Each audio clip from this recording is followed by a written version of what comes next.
자, 여러분 인사드리겠습니다. 예. 안녕하십니까? 예. 자, 오늘은 이제 2022년도 1회 이제 정기기사 전력공학 문제 한번 해설해 보도록 하겠습니다. 전력공학은 여러분들이 이제 시험 그 문제를 푸실 때요. 이 과목으로서 21번에서 이제 40번이 될 거예요. 자, 바로 가보도록 하겠습니다. 모든 문제를 다 맞추시려 하지 마시고요. 맞춰야 될 문제를 꼭 맞춘다라고 생각하시면 좋습니다. 자, 문제 21번 볼게요. 네, 이런 거는 좀 제가 그런 건 좀 말씀을 드릴게요. 무조건 맞추셔야 되는 문제예요. 제가 이제 좀 선택해 달라는 문제는 이제 세모를 좀 칠게요. 예, 어차피 목표를 20개로 잡으시면 괴롭단 말이에요. 그래서 이제 제가 생각할 때 전력은 14개 이상 이 정도 나오시면 잘 하시는 거예요. 예. 꼭 이 과목에서 최상 문제까지 잡아가면서 다른 그 과목의 하 문제들이 있기 때문에 그런 식으로 이제 접근해 주면 좋습니다. 자, 소호 리액터를 송전기계통에 사용하면 그 리액터의 그 인덕턴스와 선로의 정전 용량이 어떤 상태로 되어 이제 지락전류를 소멸하는가. 우리가 이제 중성점 이제 접지와 요도장애라는 테마에서 보면 이렇게 Y 결선된 이런 변압기가 있고요. 우리는 이렇게 이제 이 Y 결선된 이 변압기에 중성점에다가 전선을 연결해서 얘를 이렇게 우리가 땅과 대지면과 이렇게 이제 이어주는 이 행위, 요 자체를 우리가 중성점 접지라고 하죠. 이때 우리는 이 중성점과 이 대지 간에 나타나는 어떤 값을 Z라고 가정했을 때 이 Z라는 값이 여러분들 이제 무한대가 되면 얘는 비접지 개념입니다. 연결을 하지 않았기 때문에 중성점과 대지 간에 값이 무한대가 나오는 거예요. 그 다음에 이 Z라는 것이 어떤 R 값을 띠면 요거는 저항 접지 개념이고요. 이게 이제 그 저항의 범위에 따라서 저저항, 고저항 이런 표현을 두는데 또 하나가 Z가 거의 0에 가까운 접지. 요게 바로 뭐가 되냐면 직접 접지 개념입니다. 그 다음에 Z가 오메가 L에 즉 이 Z가 요 값이요. 여기에다가 우리가 소호 리액터 접지는 요렇게 리액터를 접속시킨 접지죠. 그래서 요 접지를 우리가 무슨 리액터다? 소호 리액터 접지라고 하는 거죠. 이때 우리는 자 소호 리액터 접지는요. 이 리액터의 그 값을 우리는 요렇게 이 전압이 VA, VB, VC라 가정했을 때 여러분들은 항상 대지 간에 대지 정전 용량이라는 값을 갖습니다. 뭐 CS, CS, 그 다음에 CS라고 이렇게 가정을 해보면 요 흔히 말하는 리액터의 값은요. 요 대지 정전 용량과 우리가 무슨 공진을 이용하냐면 바로 병렬 공진을 이용하죠. 그래서 우리가 말하는 소호 리액터는 어떤 공진 원리를 이용했다? 병렬 공진을 이용한 이제 이 접지 방식이다라고 보시면 되죠. 그래서 우리가 말하는 공진은 오메가 L은 결과적으로 이놈은 3 오메가 CS분의 1이 되도록 한 거예요. 여러분들이 이제 그 회로 이론에서 배우실 때 이 병렬 공진이 된 회로는요, 전류가 최소가 되죠. 그래서 바로 이 원리를 이용했다라고 보시면 됩니다. 상당히 잘 물어봐요. 소호 리액터 접지는 어떤 원리를 이용한 접지 방식인가? 병렬 공진이죠. 그래서 요 소호 리액터 접지 방식은 따로 이제 이렇게도 물어보죠. 지락 전류가 최소가 되죠. 그래서 다음 중 지락 전류가 최소가 되는 접지 방식은 무엇이냐? 바로 뭐가 된다? 소호 리액터 접지고요. 이 문제에서는 요 병렬 공진을 물어본 거예요. 그래서 정답은 몇 번이냐면 21번은 1번 되겠습니다. 이렇게. 자, 그 다음에 22번 볼게요. 22번. 역시 필수로 좀 맞추셔야 될 문제가 되겠습니다. 어느 이제 발전소에서 4만 킬로와트 아워의 발전을 함에 있어서요. 그 발열량은 5,000kcal per kg이고요. 석탄을 20톤은 좀 밑줄 좀 쳐주시고 을 사용했대요. 이 화력발전소의 열 효율이죠. 우리가 말하는 화력발전소의 열 효율은 MH에 860에 저자분께서는 요거를 W로 했는데 저는 한번 요렇게 한번 해볼게요. PT다라고 한번 해보겠습니다. PT. 그럼 이때 이 M은 바로 뭘 말하냐면 소요되는 그 연료량을 말해요. 근데 본 단위는 이제 킬로그램이 기준이고요. H는 발열량 되겠습니다. 발열량. 킬로칼로리 퍼 킬로그램 되고요. 그 다음에 이제 이 P가 바로 전력이 되겠고요. 그 다음에 이제 T가 바로 뭐가 되냐면 시간이 되겠습니다. 아워를 기준으로 합니다. 요 식은 나중에 이제 기사실기에서도 종종 물어봐요. 이제 그 발전공학에서 제가 볼 때 제일 많이 나오는 실기 문제이기 때문에 반드시 가져가시기 바랍니다. 그럼 집어넣어 보면 연료량이 20톤이에요. 그래서 20톤을 우리가 이제 10의 3승으로 해줘야 되죠. 그렇죠? 킬로그램을 기준으로 하니까. 그 다음에 이때 그 발열량이 얼마였냐면 5,000이었었어요. 5,000. 그 다음에 이제 860이고요. 문제에서는 이제 4만 kWh라는 건 요 값을 같이 곱한 전력량을 준 거죠. 그래서 사실은 요게 4만이 되고요. 근데 요 부분을 좀 쪼개주시는 게 나중에 좋으실 거예요. 식을 전개할 때 이제 좀 더 편합니다. 자, 그 다음에 이제 곱하기 100 요렇게 해주시면 요렇게 계산하면 요게 얼마가 나오냐면 34.4%의 열 효율이 발생한다. 그래서 정답은 3번이죠. 3번. 그 화력발전소는 사실 보면 열 효율이 높지 않은 방식이죠. 그래서 우리가 어떻게 해서든 열 효율을 늘리려고 뭐 이제 절탄기를 사용한다든지 또는 이제 뭐 기기적인 열 효율이 있고 운용 방식에 따른 뭐 그런 것들이 있는데 아무쪼록 이렇게 푸는 문제다. 그 다음에 이제 몇 번이냐면 23번이죠. 23번. 23번. 거기 보시면, 자, 이 문제도 반드시 하셔야 된다. 송전 전력, 선간 전압, 그 다음에 부하의 역률, 전력 손실이 및 거리가 동일하였을 때, 단상 2선식을 기준으로 했을 때, 삼상 3선식과의 총 전선이 소요되는 중량비는 어떻게 되는가? 단 전선은 동일 전선이다라고 이제 되어 있네요. 근데 이제 먼저 해설이 되어 있는데 이걸 좀 제가 말씀드리고 결과를 좀 기억해달라고 좀 말씀드릴게요. 일단은 소요 전력이 같아요. 그래서 P12나 저는 이렇게 해볼게요. P33다라고 해볼게요. P12는 단상 2선이고요. P33는 이제 삼상 3선이라고 보시면 돼요. 그러면 우리가 말하는 V의 I1의 코사인 세타1은 루트 3의 V의 I2의 코사인 세타2로 표현할 수 있어요. 왜 제가 이제 이렇게 표현했냐면 지금 전압이랑 역률 그리고 뭐예요? 전력이 일정하다고 했기 때문에 이렇게 쓸 수 있는 거죠. 서로를. 그러면 우리서 이제 요걸 I3라고 해볼게요. I3. 그럼 여기서 우리가 알 수 있는 건 뭐냐면 이렇게 없어지죠. 그럼 결과적으로 I1은 뭐예요? 루트 3의 I3가 된다는 것도 알 수 있어요. 그렇죠?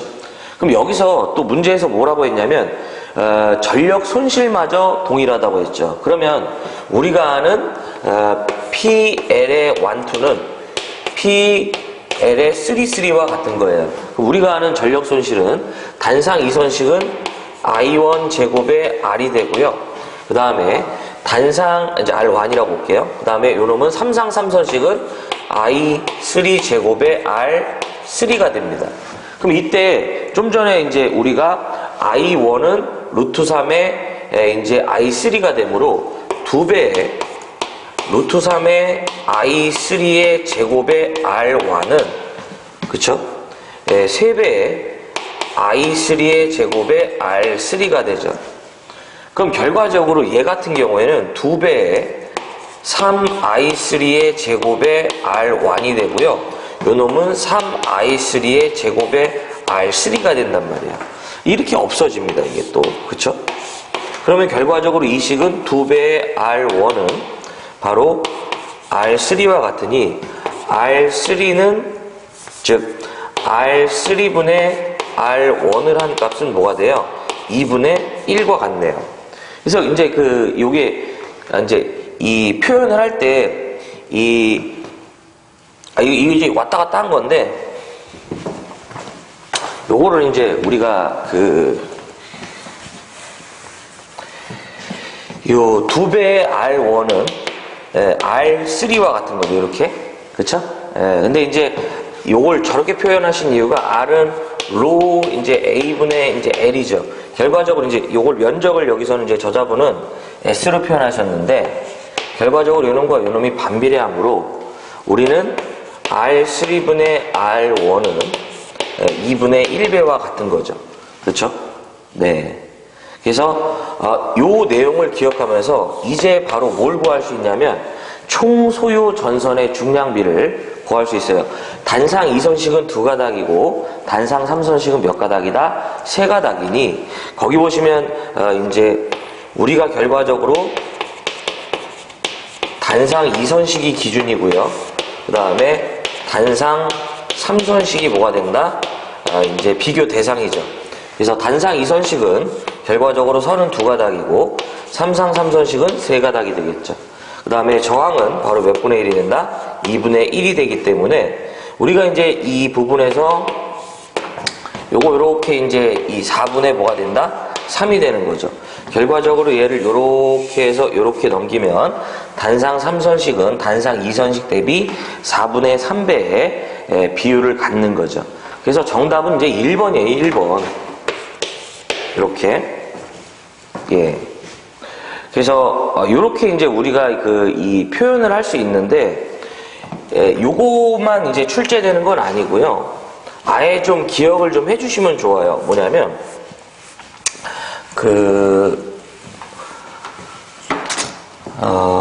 전기 방식을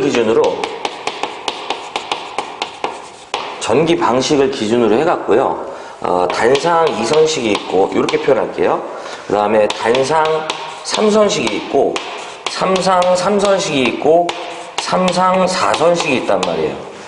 이게 사실은 같습니다. 뭐냐면, 전력 손실비나 또는 총 소요 중량비가 같아요. 그러니까 요걸 기준으로 본 거예요, 기준. 그냥 막 외우기보다는 요 내용을 갖고 계시는 게 좋아요. 그래서 요건 1이 되고요. 요걸 비교해보면 요게 8분의 3이 나와요. 요게 대략 0.375 정도 나오실 거고요. 요 놈은 좀 전에 계산했죠. 4분의 3이죠. 그래서 0.75 정도 나오고요. 요 놈 같은 경우에는 3분의 1배가 됩니다. 그래서 0.33 뭐 이런 식으로 나오겠죠. 요 내용을 같이 갖고 계셔야 돼요. 이 문제는.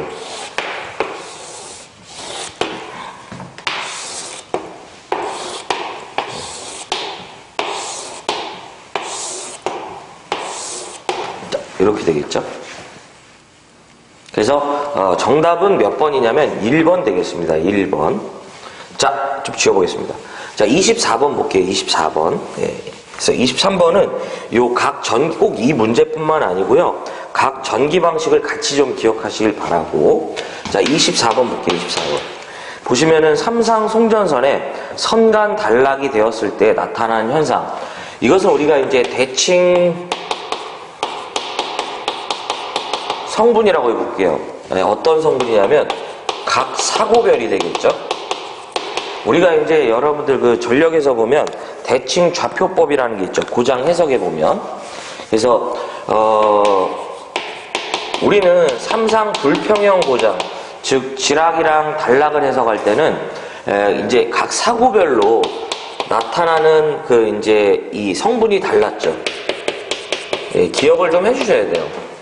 그 다음에 삼상 단락이 있겠죠. 그래서 대칭 성분인데 첫 번째가 뭐가 있냐면 우리는 영상분이라는 게 있어요. 그 다음에 정상분이라는 게 있고 그 다음에 역상분이라는 게 있죠.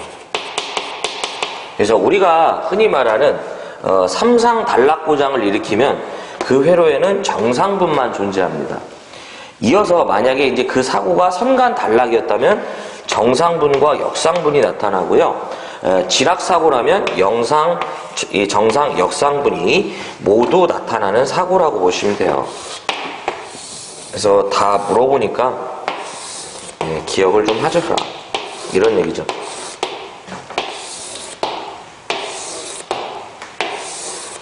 그래서 24번의 정답은 몇 번이냐면 바로 이제 2번 된다는 거. 그렇죠? 예. 25번 볼게요. 역시 맞추셔야 될 문제입니다. 중거리 송전선로에 4단자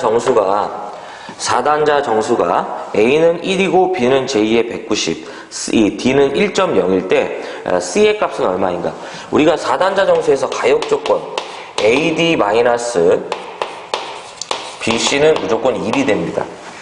AD-BC는 무조건 1이 되므로 문제에서는 지금 뭘 물어본 거예요? C를 물어봤으니까 자 먼저 AD는 이제 얘를 넘기면 뭐예요? 1 플러스 BC가 되죠. 그렇죠? 그 다음에 AD-1은 BC가 되네요. 그러니까 우리가 구하고자 하는 건 C니까 먼저 넘긴 거예요. 그 다음에 AD-1분의 B를 내리면 되나요? 네, B는 뭐가 된다? C 이렇게 되겠죠.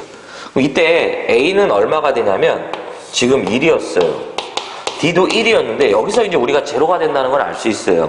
어차피 1 곱하기 1은 1인데 빼봐야 이제 이 제로이기 때문에 이게 이제 제2의 190이었죠. 근데 요 답은 꼭 이제 제로만 있는 건 아니기 때문에요. 이 가역 조건 요식은 꼭 기억하셔야 됩니다.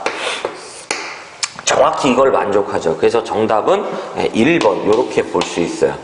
그렇죠? 네. 자, 그 다음 넘어가 보겠습니다. 자, 그 다음에 26번 볼게요. 26번. 배전전압을 루트 2배로 하였을 때 같은 손실률이라는 얘기죠. 같은 손실률로 보낼 수 있는 전력은 이제 몇 배가 되는가. 이것을 우리는 공급 전력이라고 합니다. 자, 먼저 여러분들이 이제 이 송전 특성에서 뭘 배우셨냐면 우리가 이제 단거리 송전선로에서 보면 26번을 꼭 하셔야 돼요. 전력 손실률이라고 그래요. 전력 손실률. 우리가 말하는 전력 손실률은 수전단 전력에다가 전력 손실의 B라고 표현하면 돼요. 그럼 요거를 표현해보면 요 수전단 전력은 루트 3의 수전단 전압의 전류와 역률의 표현이 되고요. 방금 전에 말씀드렸던 이제 전력 손실 같은 경우에는 3i제곱의 R이죠. 사실 이렇게 없어지죠. 그럼 얘가 이제 이렇게도 없어지고요. 요 놈은 루트 3의 VR의 코사인 세타에다가 요게 이제 없어지니까 루트 3의 IR 됩니다. 그렇죠? 근데 문제는 뭐냐면 여기서요. 이제 이걸 갖고 뭔가를 할 수 없으니까 분모 분자에다가 수전단 전압을 이렇게 곱해보면 그렇죠? 그러면 지금 이렇게 하는 거죠. 이렇게 하면 뭐가 나오냐면 좀 전에 수전단 전력이 나오는 거예요. 그럼 그래서 결과적으로 요 놈은 자, VR은 좀 뺄게요. 이거 다 수전단 전압이라고 보시면 됩니다. 루트 3의 V제곱에 루트 3을 빼야 되는데, 그쵸? 이 약분됐잖아, 이거. 이거 없어지잖아요, 그쵸? V의 제곱에 코사인 제곱에 바로 뭐예요? PR이 되겠죠. 그래서 이게 이제 K가 됩니다. 이때 문제에서 물어본 건 뭐냐면 이 전력과 전압의 관계죠. 그러면 우리가 말하는 P는 뭐예요? P는 전력 손실률의 V제곱에 코사인 제곱에 바로 뭐가 된다? R이 되므로 우리가 흔히 말하는 공급 전력은 전압의 제곱에 비례하죠. 지금 전압이 루트 이제 2배로 상승하면 루트 2의 제곱이 될 테니 바로 흔히 말하는 이 공급 전력은 몇 배가 된다? 2배가 되겠네요. 그렇죠? 그래서 정답은 몇 번이냐면 이제 3번이 되겠습니다. 3번. 갑자기 거기서는 이제 좀 식이 좀 다른 게 뭐냐면 요 이제 R을 우리가 이제 이렇게 펼칠 수 있죠. 우리가 R은 뭐예요? 로 A분의 이제 L이죠. 요걸 이제 S로 여기 또 A로 표시하셨네, 면적을. 그래서 요렇게 이제 표시하기 때문에 이걸 요렇게 표현해보면 또 요렇게 바뀌는 거죠. P의 로 A분의 L 이렇게 표현할 수 있는 거예요. 요거는 이제 이 자체를 기억하면서요, 얘가 항상 이렇게 펼쳐진다고 기억하시는 게 더 좋을 것 같아요. 그래서 정답은 몇 번이냐면 3번입니다. 꼭 하셔야 합니다. 자, 그 다음에 27번. 요거는 뭐 주는 문제가 아닐까, 그쵸? 그래서 우리가 전력공학은 제가 항상 느끼는 거지만 공부할 때는 좀 어려운데 문제 풀 때 이만한 과목이 없다. 해자다. 현수해자에 대한 설명인데요. 2번의 경우는요, 현수해자가 아니고 pin해자입니다. 그래서 27번은 정답이 2번인데 반드시 하셔야죠. 근데 문제는 뭐냐면 이제 하나 기억해야 될 건 피내자인데 두 가지만 기억하자고요. 바로 뭐냐면 피내자는 시험 문제에서 물어볼 때 30kV 이하에 사용하면서요. 바로 이걸 기억하시면 돼요. 이 구조가 가시 2에서 4층 내지 2에서 5층 구조를 갖는다. 뭐 이런 얘기 나오면 피내자를 말한다고 보시면 돼요. 그래서 정답은 2번입니다. 자, 28번 볼게요. 28번. 교류발전기의 전압 조정 장치로서 소극 여자 방식을 채택하는 이유죠. 우리가 흔히 말하는 소극 여자 방식인데요. AVR을 말한다고 보시면 됩니다. 자동 전압 조정 장치죠. 이 소극 여자 방식이 이제 자동 전압 조정 방식은 말 그대로 뭐예요? 이 전압이 우리가 흔히 말하는 이 정태 안정 극한 전력이죠. P는 X분의 ES의 ER의 사인 델타라 표현합니다. 이때 우리가 안정도라는 걸 고려할 때 이제 이게 기준식이 되는데 이 값이 절대 뭐예요? 내려가면 안 되고요. 올라가 줘야 돼요. 근데 문제는 뭐냐면 요 값을 조정하는 것도 문제지만 바로 요 값이죠. 그쵸? 그래서 어떤 계통의 고장이나 이제 이 외란 이런 게 발생했을 때 요 ES나 ER을 이제 이 유지해 주는 거죠. 말 그대로. 그래서 거기 보시면 뭐 고장 시 이 여자기의 응답이 빠르대요. 소극이라는 거죠. 속히 응답한다라고 보시면 됩니다.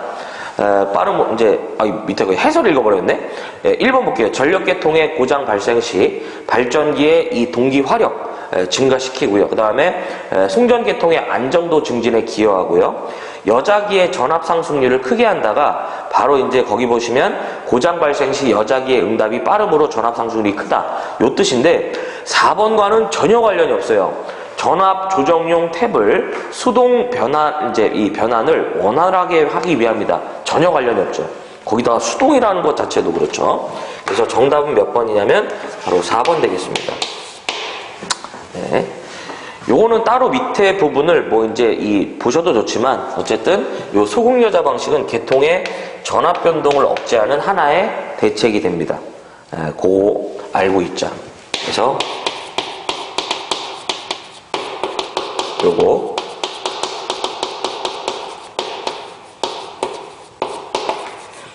요 자체가 우리가 이제 안정도 증진 대책이죠. 자, 그 다음에 29번 볼게요. 29번. 네. 여기서 해볼까? 예. 차단기의 전격 차단 시간에 대한 설명 중 옳은 거거든요. 예. 그래서 차단기의 전격 차단 시간인데 역시 하셔야 됩니다. 예. 자, 이것은 두 가지 형태로 표현해요. 개극 시간 플러스 아크 시간이라고 그래요. 그 다음에 또는 이거를 이렇게 표현합니다. 트립 코일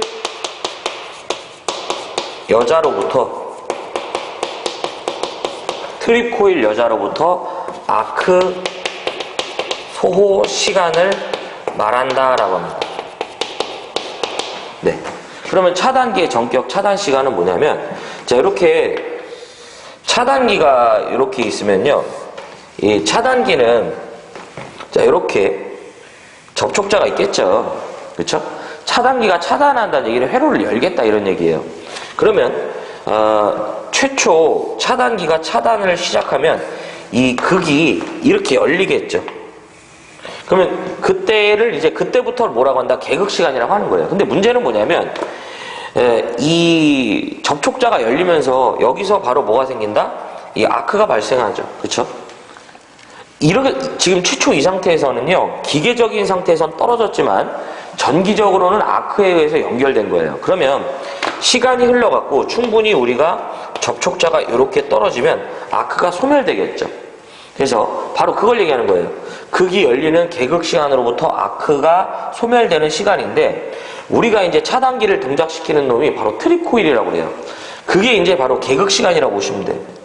그 다음에 아크가 소호되는 시간이다. 추가적으로 이제 이것을 이제 얼마 이내냐고 물어보면 3에서 8 헬스가 됩니다. 이것도 물어봐요. 차단기의 전격 차단 시간의 종류가 아닌 것은. 그래서 이 정도 38광땡 기억하시면 좋죠. 그래서 정답은 몇 번이냐면 지금 문제에서는 요거 물어봤죠. 트립 코일 여자로부터 아크 이제 소호 시간을 말한다. 그래서 정답은 이제 2번이 되겠습니다. 이렇게.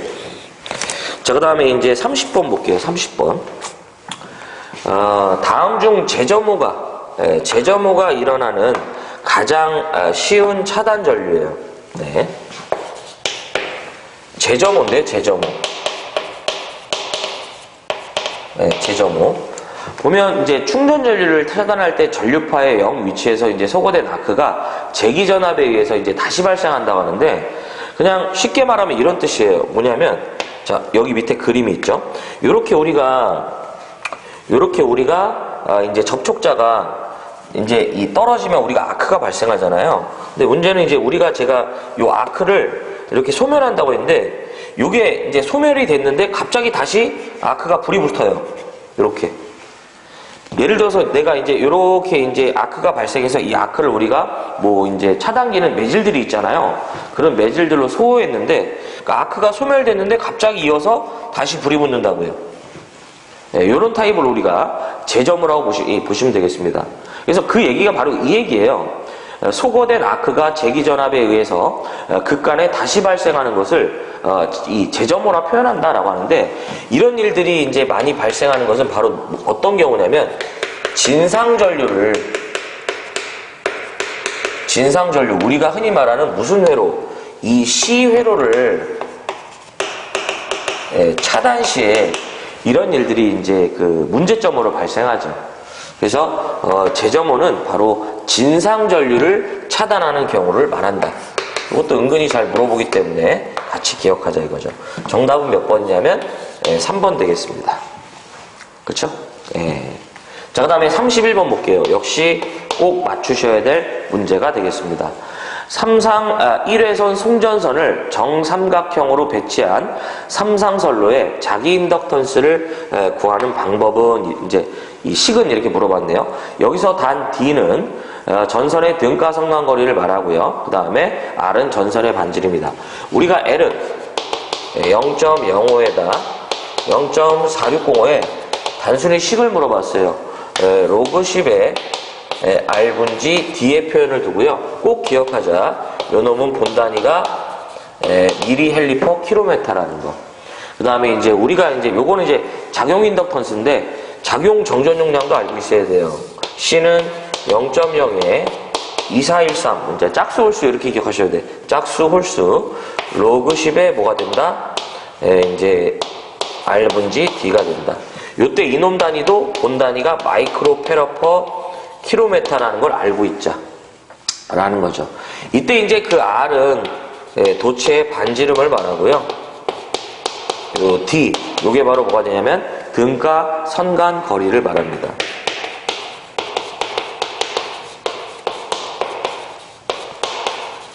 이렇게 표현이 됐죠. 그래서 정답은 몇 번이냐면 답은 이제 요 표현을 한 건 이제 3번인데, 이런 문제도 역시 절대 틀리시면 안 되는 문제가 되겠습니다. 그렇죠? 자, 그 다음에 32번인데요. 요거 좀 세모 좀 칠게요. 세모. 32번. 지금까지 했던 문제는 다 보셔야 되는데 32번은 좀 확인만 좀 해주셨으면 좋겠어요. 뭐냐면 동작 속도가 이제 가장 느린 개전 방식인데요. 우리가 이제 이 송전선로의 기본 보호 방식이 바로 뭐였냐면 이 거리 개전 방식입니다.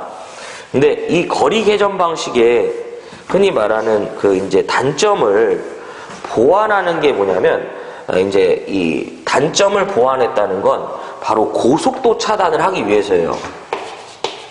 대표적으로 거기 보면 전류 차동 보호 개전 방식은 파일럿 와이어 개전 방식의 하나의 종류고요. 그 다음에 전류 거기 보면 위상 보호 이제 이 비교 개전 방식 있죠. 요것도 고속도 차단이 되고요. 그 다음에 방향 비교 역시 뭐가 되냐면 이제 고속도 차단이 됩니다. 그래서 거리 이제 이 보호 개전 방식을, 거리 개전 방식을 보완한 놈들이에요. 요 놈들이. 그래서 정답은 몇 번이냐면 요 2번인데, 이런 거는 우리가 얘네들 계전 방식을 세세한 특성까지 다 보기가 어렵단 말이에요. 그래서 저는 답의 형태로 좀 보고 넘어가셨으면 이제 하는 바람이다. 자, 그 다음에 33번 볼게요. 33번. 보시면 부하회로에 공진현상을 발생하기 위해서 고조파 장애가 있을 경우 공진현상을 회피하기 위하여 설치하는 건데요. 예, 여러분들 이제 하나씩 살펴보면 거기서 첫 번째 보면 진상 콘덴서죠. 진상 콘덴서. 이것은 이제 그 역할이 뭐예요? 바로 부하의 뭘 개선해요? 역류를 개선하죠. 그렇죠? 부하의 역류를 개선한다. 그 다음에 두 번째가 거기 보면 직렬 리액터죠. 이 놈이 바로 뭐 하는 거예요? 제5고조파를 제거하는 놈이죠. 그 다음에 이제 3번은 방전 코일이죠.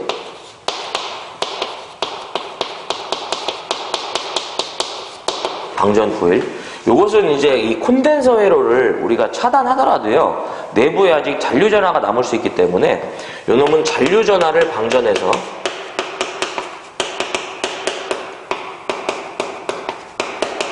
잔류전하를 방전하여 인체의 감전사고 방전이죠.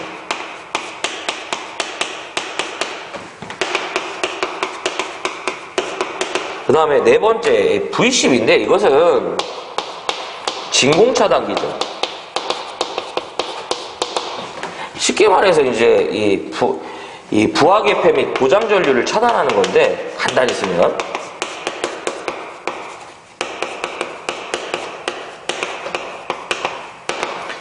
이때 지금 고조파와 관련된 건요, 직렬 리액터죠. 직렬 리액터.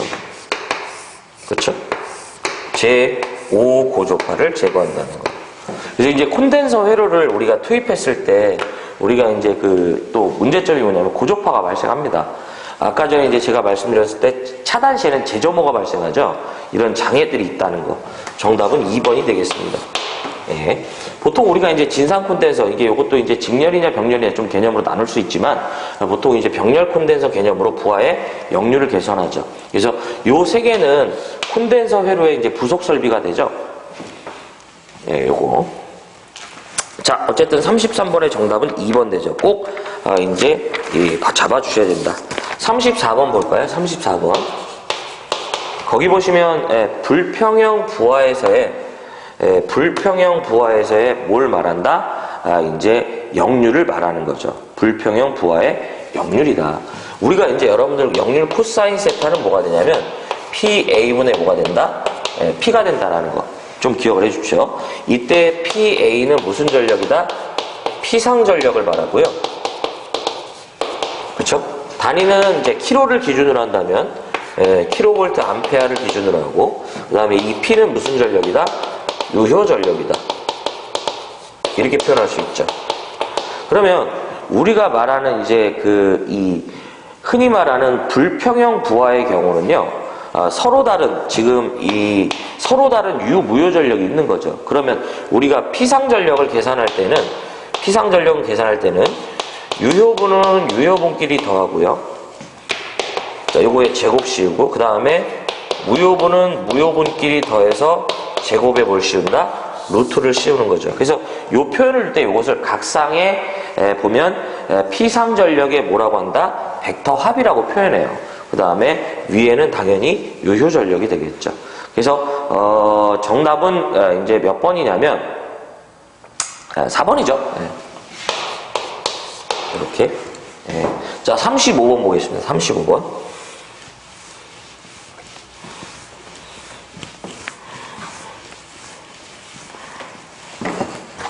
자, 35번 보겠습니다. 거기 보시면 경관이 200m고요. 가공전선로가 있다. 사용전선의 길이는 경관보다 얼마 더 길게 하면 되는가?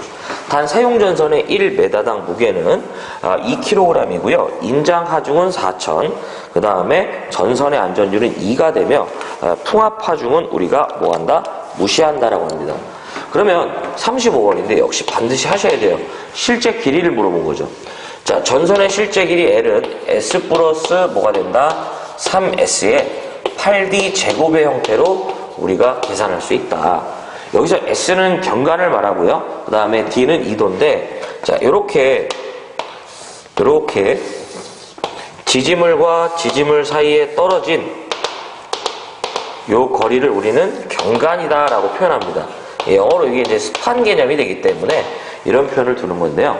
우리가 지지물과 지지물 사이에 전선을 가선할 때는 이렇게 경관만큼을 가선하지 않아요. 이것은 지금 이 장력이 너무 지나치게 가해져 있기 때문에 단선에 우려가 있죠. 그래서 우리는 적정 뭐예요? 처짐의 정도를 이렇게 주는 거죠. 그 적정 처짐의 정도, 이것을 우리는 뭐라고 한다? 이도라고 하는 거예요. 바로 D라고 표현하죠. 그럼 이때 이도 D는 여기다 해볼게요. 이때 이도 D는 바로 뭐가 된다? 8T의 WS 제곱으로 표현할 수 있단 말이에요. 이때 W는 이제 이 합성 하중인데 우리가 풍합하중 무시하기 때문에 전선에 이제 자중만 들어가시면 됩니다. W는 뭘 말한다? 바로 하중을 말해요.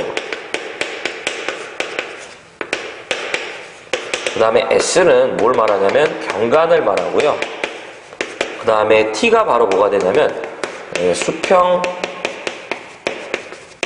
장력을 말한다.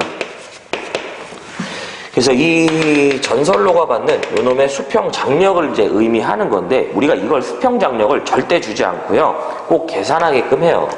이때 이 수평 장력이라는 건 그 전선의 인장 하중이라는 값을 그 전선의 안전율이라는 값으로 나눠줍니다. 그래서 이 안전율을 여러분들이 기술 기준에서 이제 가공전선의 안전율이다. 경동선, 내열동, 합금선, 뭐 2.2, 기타 전선 2.5, 뭐 이런 식으로 배우실 거예요. 자, 어쨌든 들어가 보면 지금 일단 여기다가 해볼게요. 바로 이제 다 나왔으니까 식을 보면 지금 팔에다가 수평 장력이 지금 구해야 되는데 요거 바로 들어가 볼게요. 인장 하중이 얼마냐면 4,000이었고요.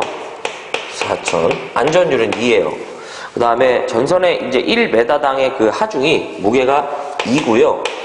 경관은 200이에요.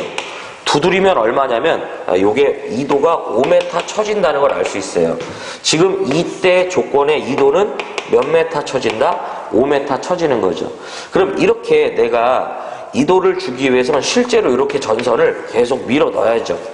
그렇죠? 그때 필요한 전선은 얼마냐 이거죠. 그러면 자,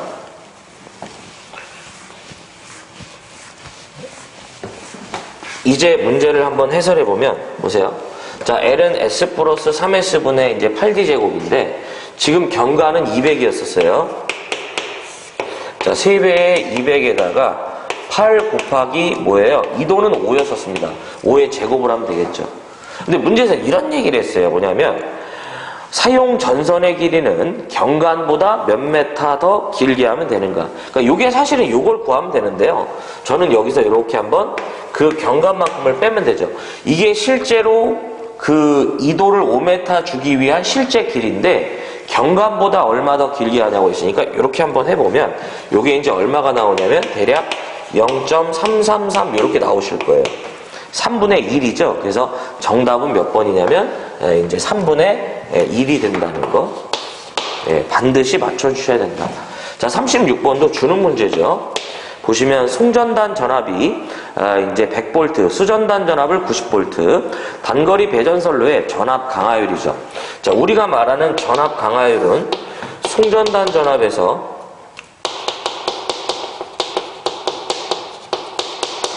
수전단 전압을 뺀 다음에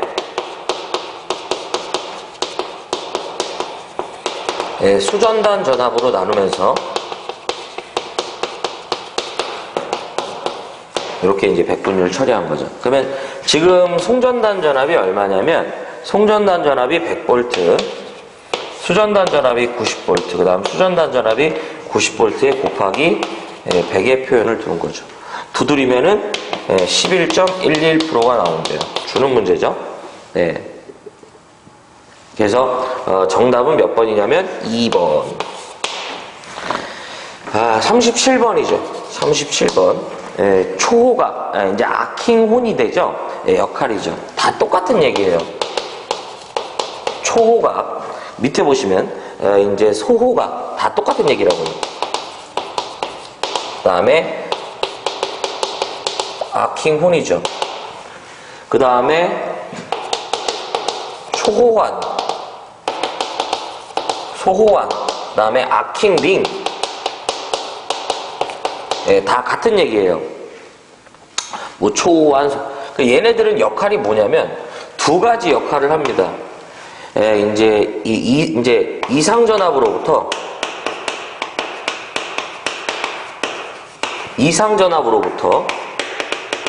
애자련을 보호하고요.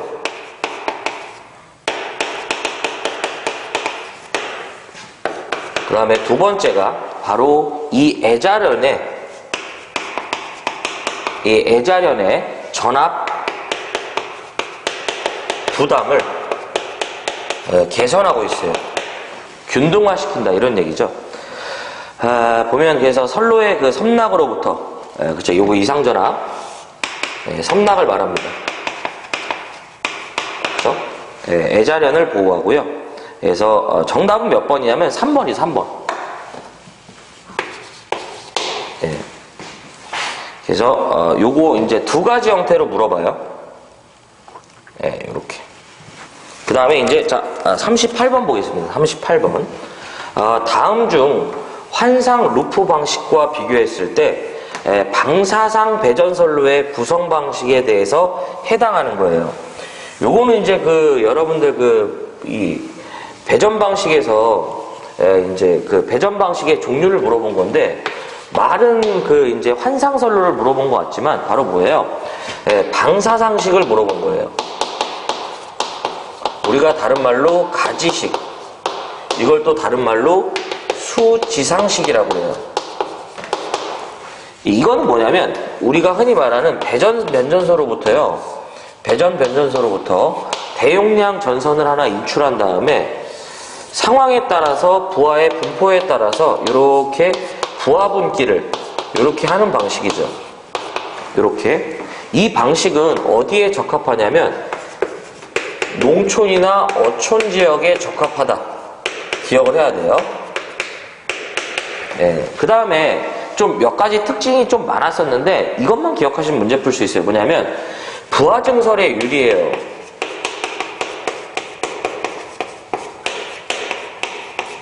이게 무슨 뜻이냐면 상황에 따라서 그냥 부하 분기하면 됩니다. 부하 증설에 유리하고요. 이 방식은 소요 비용이 적게 들어요. 경제성이 있습니다. 반면 다 좋을 수는 없죠. 뭐냐면 고장 시에는요 정전이 불가피합니다.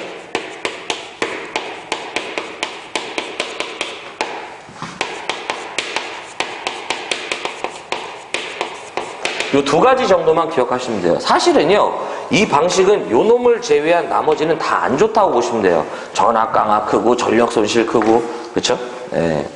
자, 그래서 정답은 1번에 있습니다. 보면 이제 전력 수요 증가에 따른 간선이나 분기선을 연장해서 쉽게 공급이 가능하죠. 이거죠, 이거. 부하 증설에 유리하다 이런 뜻이에요. 1번. 나머지도 다 좀 전에 제가 말씀드렸듯이 뭐 전력 손실 크고 전압 강화 크고, 그 다음에 사고 발생 시 답도 없다. 그 다음에 고장 시 정전이 불가피하다는 건 신뢰도가 떨어지죠. 자, 그 다음에 이제 39번 보겠습니다. 39번 좀 치워볼게요. 39번. 자, 39번도 여러분들 개인적으로 이렇게 나왔으면 좀 선택을 좀 해주시기 바래요. 네. 풀긴 풀어볼 텐데, 솔직히 좀 만만치 않죠. 네. 식을 조금 기억하는 좀 방법을 좀만 제가 드릴게요. 유효 낙차가 90m, 출력이 이제 104,500이고요. 특유 속도, 비속도가 210m/kW라고 했을 때 수차의 회전 속도는, 우리가 이제 수력 발전에 보면 특유 속도는 회전 속도 n분의 h의 4분의 5승에 출력의 2분의 1승으로 표현할 수 있어요. 이게 특유 속도거든요. 일단 이제 그 이 특유 속도는 저는 사실 이거는 뭐만 기억해달라고 말씀드리냐면 유효 낙차의 4분의 5승이다. 요거 하나만 좀 요청드리고 싶어요. 식 자체만 해서 이제 식을 찾는 문제만 봐달라는 얘기지 공식 문제까지는 좀 이제 그러면 이게 사실은 이것까지 다 보셔야 되기 때문에 이제 좀 복잡해지는데 어쨌든 우리가 이제 그 이 특유 속도 같은 경우에는 요 4분의 5승 유효 낙차의 4분의 5승 요게 이제 분모에 있는 것만 좀 기억해 달라고 이제 말씀드리고 싶고요. 일단은 식을 구해보면 지금 이 수차의 회전 속도 요게 이제 수차의 회전 속도를 말합니다. 그러면 얘는 특유 속도에다가 유효 낙차의 유효 낙차의 뭐예요? 4분의 5승에 그 다음에 출력의 2분의 1승으로 표현할 수 있죠. 사실 뭐 이제 나머지 집어넣으면 지금 특유 속도가 얼마예요? 210이고요. 유효 낙차가 얼마였냐면 90. 그 다음에 지금 출력이 10만 450이죠. 뭐 이제 루트를 하셔도 되죠. 이게 2분의 1씩이니까 루트가. 근데 저는 이제 그냥 이렇게 하시면요. 요게 대략 몇 RPM이 나오냐면 180 RPM이 나온다는 거. 이렇게. 그래서 정답은 몇 번이냐면 2번인데요. 뭐 하시면 좋지만 이제 만만치 않죠. 그래서 요거 우리가 말하는 특유 속도는 유수와 뭐 러너의 상대 속도다 이제 이렇게 표현을 하면서 특유 속도는 유효 낙차의 4분의 5승에 비례한다. 이제 반비례하는 거죠. 이제 분모에 있으니까. 그러니까 이제 요 유효 낙차의 4분의 5승으로 표현할 수 있다. 이렇게. 그래서 정답은 2번. 자, 40번 보겠습니다. 이게 주는 문제. 거기 보시면 발전기나 주 변압기의 내부 고장 보호로 사용되는 건데요. 우리가 이제 발전기 또는 변압기의 내부 고장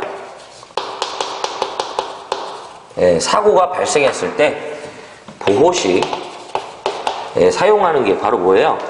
차동 개전기. 그 다음에 뭐가 된다? 비율 차동 개전기 되겠습니다.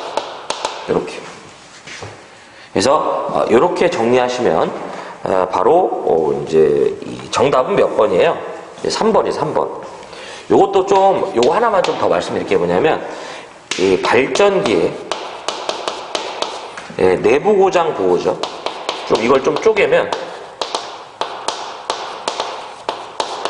발전기 내부 고장을 보호할 때 사용하는 보호 개전기는 차동 개전기. 그 다음에 두 번째가 비율 차동 개전기예요.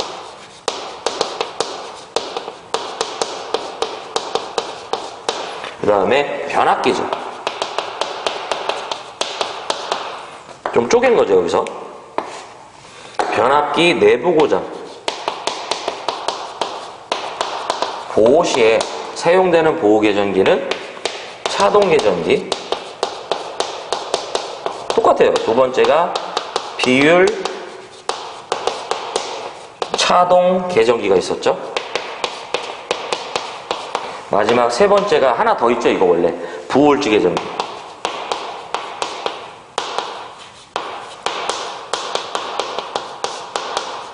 이 정도로 좀 정리해 주시면 더 좋죠. 이 부홀즈 개전기는 이제 발전기 내부 고장 보호 개전기가 아니죠. 사실 요거는 변압기는 이렇게 전기적 보호, 기계적 보호 대책으로 이렇게 두 개를 또 갈립니다. 뭐 이런 표현이 있는데 같이 이렇게 좀 기억하시면 좋죠.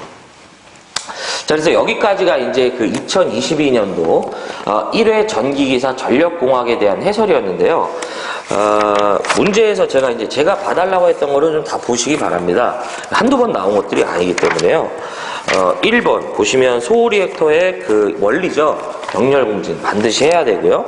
22번 이거 화력발전소의 열혈 문제는 실기 문제로 잘 나와요. 그래서 이건 꼭 가져가야 돼. 식 자체만 기억하면 이제 문제를 풀 때 그냥 그 왔다 갔다만 하면은 이제 정답을 이제 그 문제를 해결할 수 있기 때문에 식 자체를 기억해 주시고 23번 단상 이선식 대비 전력 손실과 그 다음에 전선의 중량비의 이제 비인데요. 물론 FM대로 이렇게 다 하시면 좋지만 결과식을 기억하셔도 상관은 없습니다. 이걸 어느 시점에 보냐인 것 같아요. 아무튼 예, 근데 가급적이면 단상 2선식을 기점으로 그렇게 싹 여러분들이 정리를 부탁드리고요. 그 다음에 24번. 요거 이제 이 대칭 좌표법, 즉, 이 각 사고에 따른 대칭 성분이 나타나는 그 것들이 다 달랐죠? 요것도 잘 정리해 주시고. 25번. 4단자 정세 성질 꼭 하셔야 되고. 그 다음에 26번. 그쵸? 공급 전력. 전압의 제곱에 비례한다. 꼭 기억해 주시고요. 27번 현수회자 요건데 이게 사실 피내자의 특성만 알면 되고 28번 소금 여자 장치인데 수동 변환 개념 이제 탭 자체를 수동 변환하기 위함이 아니죠. 해주셔야 돼요. 자 29번 차단계 전격 차단 시간 하셔야 되고요. 30번 제조모 하셔야 되고 31번 주는 문제죠. 작용 인덕턴스의 이제 이 공식을 물어본 거예요. 그 다음에 이제 이거 32번은 좀 이제 선택을 해주시기 바래요. 틀리셔도 관계없는데 이렇게 나왔을 때 이제 거리고 보호 개전 방식을 보완한 방식들이에요. 나머지가 고장 이제 이 고장점을 이 고속 차단하기 위해서 이제 나온 방식들이죠. 33번도 주는 문제예요. 직렬 리액터. 34, 35, 36, 37 다 하셔야 되고 38, 39번인데 저 개인적으로 이거 특유 속도는 공식 정도만 이제 기억을 해주시면 좋은데 이 공식이 위아래가 되게 헷갈립니다 이게. 근데 유효 낙차가 이제 4분의 5승이 이제 분모에 있다는 거. 이 정도만 기억하셔도 문제 풀 때 할만합니다. 자, 그 다음에 40번 이렇게 발전기 변내기. 그래서 두 문제를 제외한 나머지는 이제 좀 잡아주셨으면 하는 내용들의 문제죠. 여러분들 이제 여기까지가 2022년도 1회 전기기사 전력공학 문제 해설이었고요. 저는 이제 다음 회차 2회차 때 이어서 뵙도록 하겠습니다. 시청해주셔서 고맙고요. 다음 회차 때 뵙도록 하겠습니다. 이렇게 정리 부탁드릴게요. 고맙습니다.